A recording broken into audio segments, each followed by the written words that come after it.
te abençoe, varão. Fique à vontade. Amém. Graça e paz, irmãos. Amém?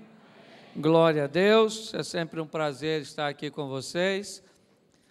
Como diz pastor Simon, eu gosto muito bem da colocação dele, para bater um papo com vocês, para refletir a respeito da palavra de Deus com vocês. Isso é muito gratificante, pois podemos encontrar na palavra de Deus, primeiro, informações para termos um bom relacionamento conosco, você com você mesmo, relacionamento intrapessoal. Como o salmista estava conversando certa vez, fica quieta dentro de mim, ó minha alma. Ele estava falando com quem? Com ele mesmo. Então a Bíblia nos dá informações para você ter uma conversa muito séria com você mesmo. A Bíblia também nos ensina a termos relacionamento interpessoal, como lidar com o nosso próximo.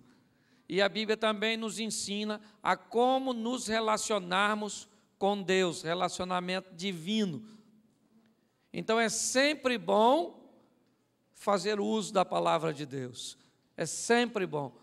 Nunca parte da tua boca o livro desta lei. Medita nele de dia e de noite. É assim que funciona.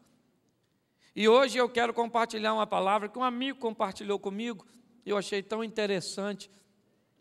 E eu quero compartilhar com vocês.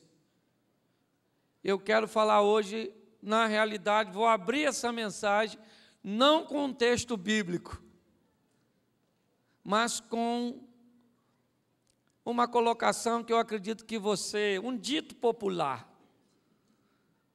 algo simples que talvez você já tenha ouvido, é muito comum, uma expressão que diz assim: sua ficha tem que cair. A ficha caiu. Quando é que a sua ficha vai cair? Boa pergunta, né? A senhora fazer para o seu marido que está aí do lado da senhora agora? Hein?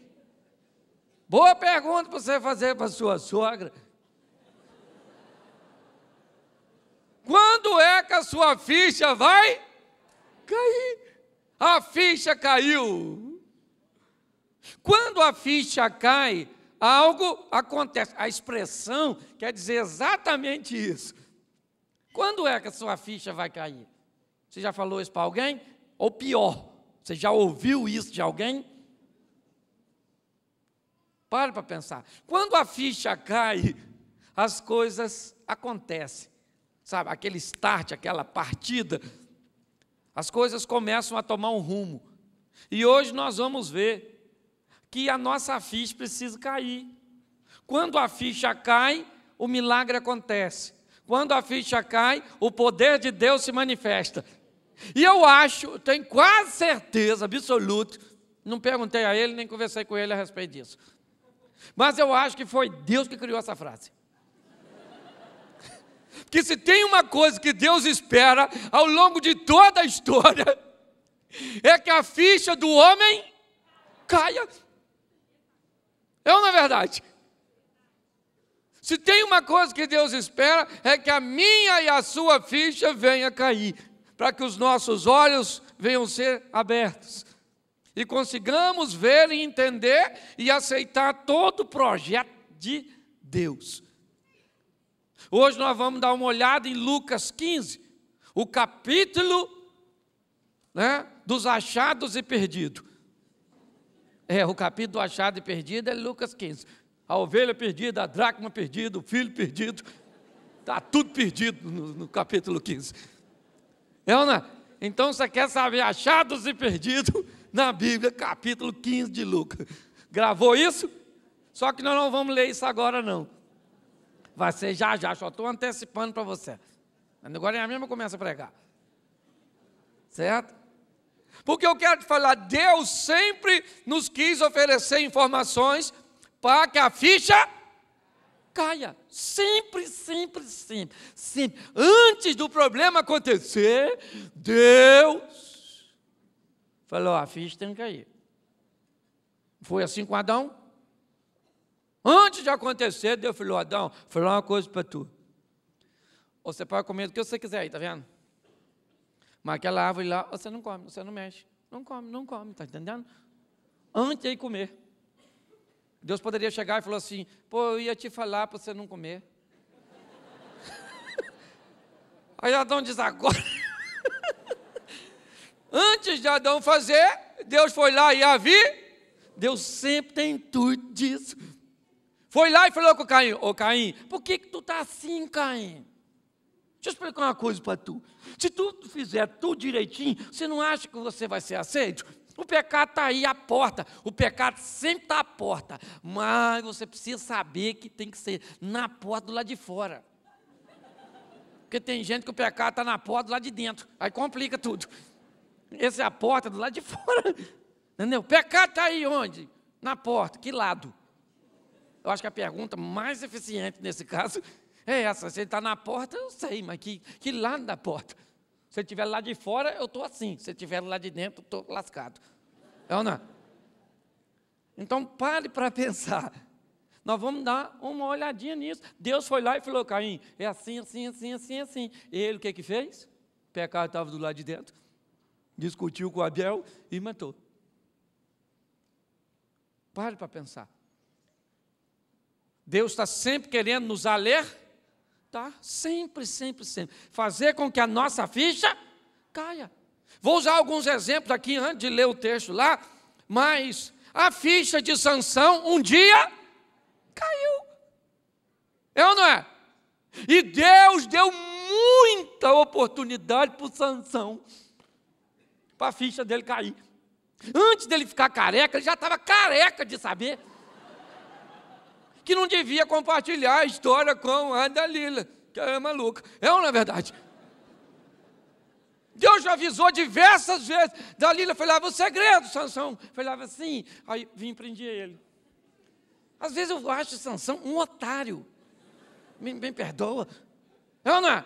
Mas Deus estava abrindo os seus olhos, querendo que a ficha de Sansão caísse. Mas a ficha dele não caiu. Contou a história, rasparam a cabeça dele. Quando veio, agora que ele saiu, não viu que estava sem cabelo? Foi de uma vez só, né? Se é igual ao meu, a gente vê. Mas foi ficar de repente, quando ele levantou, nem olhou que estava sem cabelo. Estou falando que ele não era muito bem da cabeça assim? Para pensar. Mas lá, cego, empurrando aquela pedra, aquele moinho, é ou não é? A ficha dele caiu.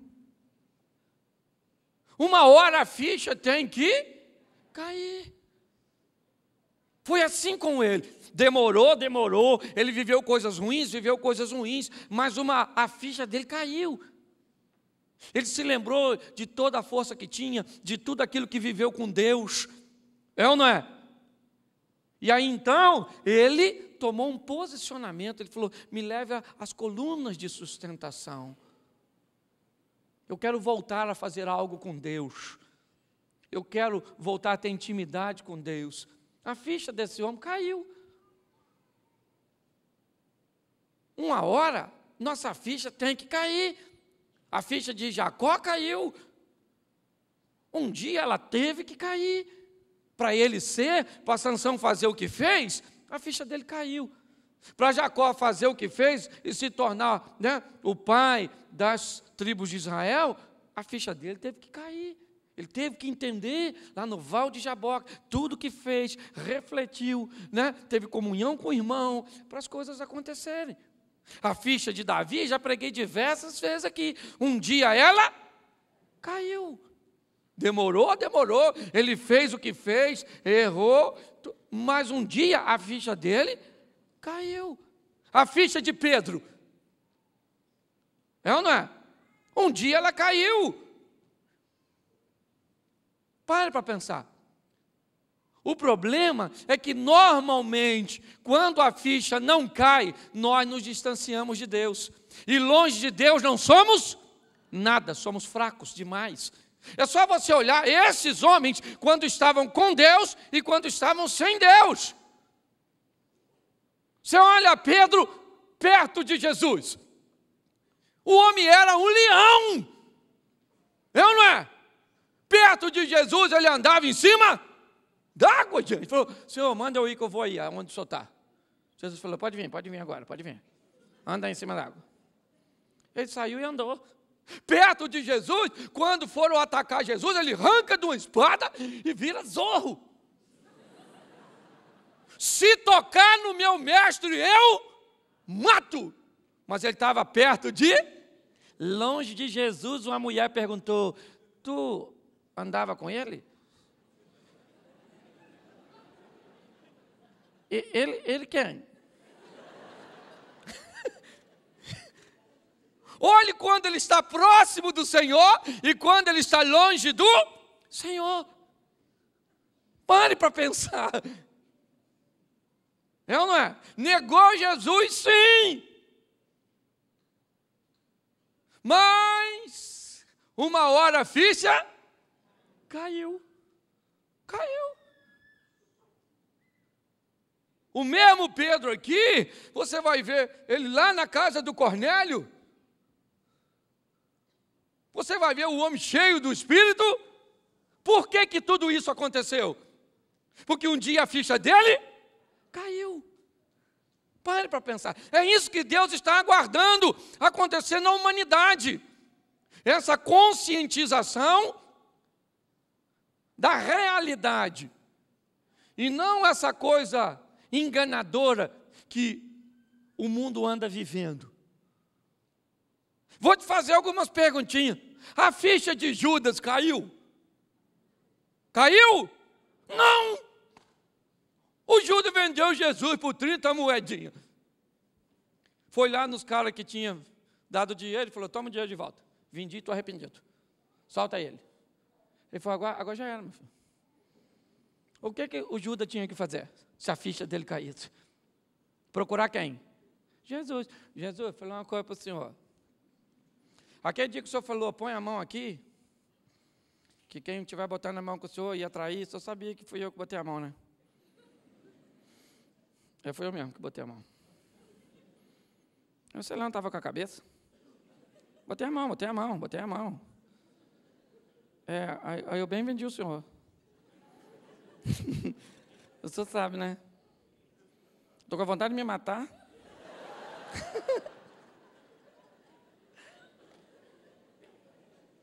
Jesus ia falar o que para ele? Ô, Ju, deixa eu explicar uma coisa para você. Quem vai morrer sou eu.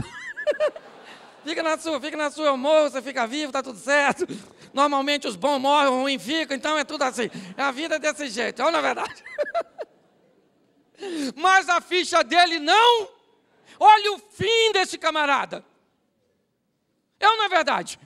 Se a ficha dele, você acha que se ele pede perdão a Jesus, Jesus ia falar, ô Judas, eu estou por aqui contigo. Você viu o que fizeram comigo? Cuspiram em mim. Olha a coroa que botaram em mim, olha. Isso é coroa de botar nos outros? Ô Judas, você sai da... Ah, meu Deus, se ele não fosse o próprio Deus, é até teologicamente correto, né? Para pensar. Ô Judas, gente. Me segura, senão eu pego o Judas. É ou não é verdade?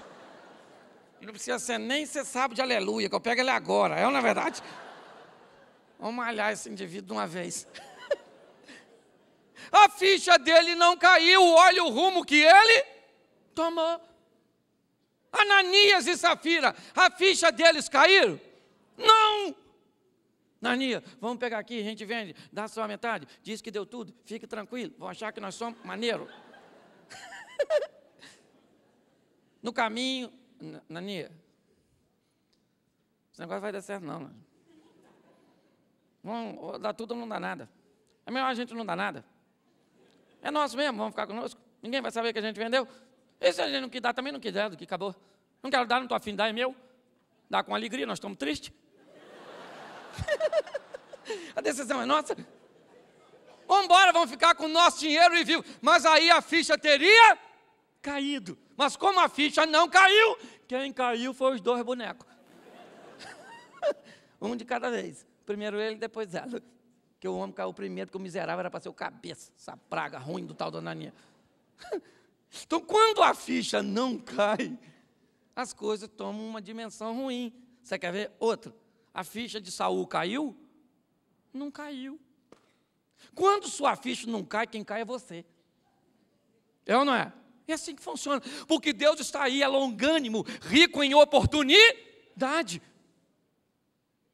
Todos os cultos, todos os trabalhos, Deus usa alguém aqui, diretamente ou indiretamente, hoje diretamente para falar da ficha, mas na maioria dos cultos, indiretamente falando, ficha cai, cai a ficha, cai a ficha. Aí acaba o culto, você diz, acabou?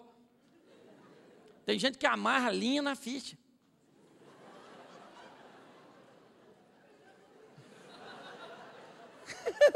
Eu estou falando que tem, estou falando que tem. E você só riu porque lembrou. Você conhece alguém que põe linha na ficha. A ficha cai e puxa. É ou não é? Para pensar. Saul tinha tudo para ser um excelente rei. Primeiro rei, bonitão. O cara era bonito, quase um Brad Pitt. O tal do Saul. Não é? Só era ruim de emprego antes que caçava jumento. Mas tudo bem, isso não vem ao caso. Não vou denegrir, porque pode ter alguma mulher aqui afim de Saul. Não, na verdade, não vou atrapalhar o relacionamento dele. Não é? Mas para pensar. Se a ficha dele tivesse caído, e Deus deu oportunidade para Saul, deu oportunidade para Saul, e Saul acabou cometendo suicídio. Por quê? Porque a ficha dele não caiu. Outro também que a ficha, que eu ia perguntar a vocês, a ficha do Pilatos caiu? Caiu? Não! Jesus estava lá na frente dele, tranquilão. Tranquilo, estava nervoso, vou morrer. Gente, vou morrer, gente. Mãe, vou morrer. Menina, entra aí, me ajuda aí, João. João. Não.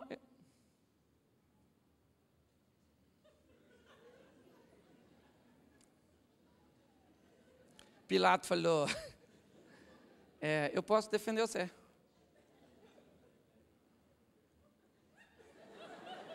Vou olhar para vocês aqui, senão eu fico olhando só para lá, não é?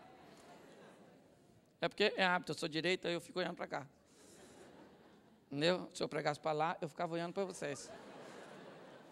Próxima vez, vocês sentam lá.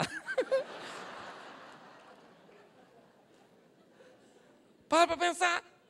Jesus tranquilão. Pilatos falou, rapaz, deixa eu explicar uma coisa para tu. Quem cala consente. É melhor você falar, eu sou o governador, eu te defendo. Eu tiro você da cruz. Eu tenho autoridade. Ô Pilatos, você não tem autoridade nenhuma não, menino. Eu estou aqui, não é fatalidade não, rapaz. Estou aqui porque eu estou afim de estar. O papai perguntou, alguém vai morrer? Eu falei, tem alguém? Não, né? Não tinha ninguém, o sacerdote tudo falido. Então eu falei, já que não tem ninguém, vou eu mesmo. Eu decidi vir aqui, Pilatos. Eu decidi, eu mato isso tudo agora. Mato, se eu quiser, eu peço o exterminador do futuro, o anjo que eu tenho lá. Desce aqui, mata essas cabras, tudo, acabou, tudo. Mas a ficha do Pilatos não caiu. Então o que tem de gente hoje que a ficha não cai? E como eu disse, se a ficha não cair, quem vai cair é você. Se a ficha não cair, quem vai cair é a sua empresa. Se a ficha não cair, quem vai cair é o seu casamento. Se a ficha não cair, quem vai cair são seus filhos. Eles que vão cair. Porque Deus quer nos despertar. É isso que nós vamos ver aqui, nesse texto. Deus esperando que você deixe a ficha cair, e você acorde, você desperte, e veja que ninguém tem uma proposta como a dele. Ninguém pode fazer o que ele faz. Para ele nunca é impossível. Ele pode fazer tudo o que quer, e hoje por você, se quiser. Que você não precisa viver aquilo que está vivendo, mas que para que tudo aconteça, uma coisa tem que acontecer. Você pode falar para mim o que é? Diga assim, a minha ficha tem que cair. Quando sua ficha cair, a sua história vai, e as coisas vão começar a acontecer, você vai ver, amém? Então vamos para o texto, abra lá, Lucas Lucas, capítulo 15, versículo de número 13. Amém? Poucos dias depois, o filho mais moço, ajuntando tudo, partiu para um país distante, e ali desperdiçou seus bens vivendo. Versículo 15. Então foi encontrar-se a um dos cidadãos daquele país, o qual mandou para os seus campos apacentar porcos. Versículo 17. Caindo, porém, em si, disse: quantos empregados de meu pai têm abundância de pão, e eu aqui pereço de... Verso 18. Levantar-me-ei, irei ter com meu pai, e lhe direi: pai, pequei contra o céu e diante. Versículo 20. Levantou-se, pois, e foi para o seu. Estando ele ainda longe, seu pai o viu, encheu-se de compaixão, e correndo, lançou ao pescoço. Verso 22. Mas o pai disse aos servos: trazei depressa a melhor roupa, vestia, e põe-lhe um anel no dedo e alparcas nos... Trazei também um bezerro cevado. Trazei também um bezerro cevado e matai-o. Comamos e nos regozijamos, porque este meu filho estava morto e reviveu, tinha se perdido e foi... E começaram a regozijar. Deixa eu falar uma coisa para vocês aqui sobre esse texto. Primeiro nós vamos ver que esse texto é uma parábola contada por Jesus. Uma história da mente brilhante de Jesus, com o intuito de tratar esses filhos, não apenas o mais novo que partiu, mas também o mais velho que ficou. Esses dois filhos são representados por nós. E também o pai representa Deus. E eu acredito que a maioria de nós, se não todos, conhecemos muito bem essa história de um filho que deseja parte dos bens. Todos sabem que ele não tinha direito nenhum, pois tudo seria dele apenas após a morte do pai. Mas ele reivindica. Com isso ele beneficia o irmão, porque se o pai vai dar a parte a um, também daria ao outro. Já estaria dividido, está tudo certo. A diferença é que um vai embora. Um abandona o pai. Ele vai embora. Ele se sente autossuficiente. Ele acha que pode controlar sua própria vida. Note que me parece que essa mensagem, ela tem um objetivo muito especial, de alcançar o coração jovem, porque é o mais moço que vai, o mais velho fica. Sabe? Aquele ímpeto de ir, de conquistar, de que eu sou, de que eu posso, que eu sou competente, eu tenho atributos, eu tenho formação, eu tenho informação ou informações que podem me fazer um vencedor. Eu posso viver longe do pai. Essa é a ideia do rapaz. Essa é a ideia que o mundo está tentando implantar na humanidade. Você é autossuficiente. Você consegue viver e ser feliz sem Deus. Essa mensagem está embutida, sabe? Ela está agrupada em tudo aquilo que vemos e ouvimos. A intenção é dizer: você é autossuficiente, você pode ser feliz sem precisar de Deus, sem os valores de Deus, sem os princípios de Deus. Aliás, você é mais importante do que Deus, porque o que vale é a sua felicidade. Eu quero dizer uma coisa para vocês e para mim também: antes de ser feliz, nós temos que ser santo, porque sem santificação ninguém verá Deus. Nossa santificação, nossa santidade está acima do nosso prazer. É ou não é verdade? Primeiro eu quero ser santo, depois eu quero ser feliz. Não eufórico. Euforia vem de fora para dentro. Felicidade vem de dentro para fora. Amém? Você vê esse povo aí que vai para rave, aqueles batidão, a noite toda. 2 horas da manhã. 4 horas da manhã. O cara vai dormir. Pode olhar, parece que passaram ele naquele negócio de muecana. Os caras assim, passaram de novo. No dia seguinte, está lascando. Ui, como é que foi ontem? Foi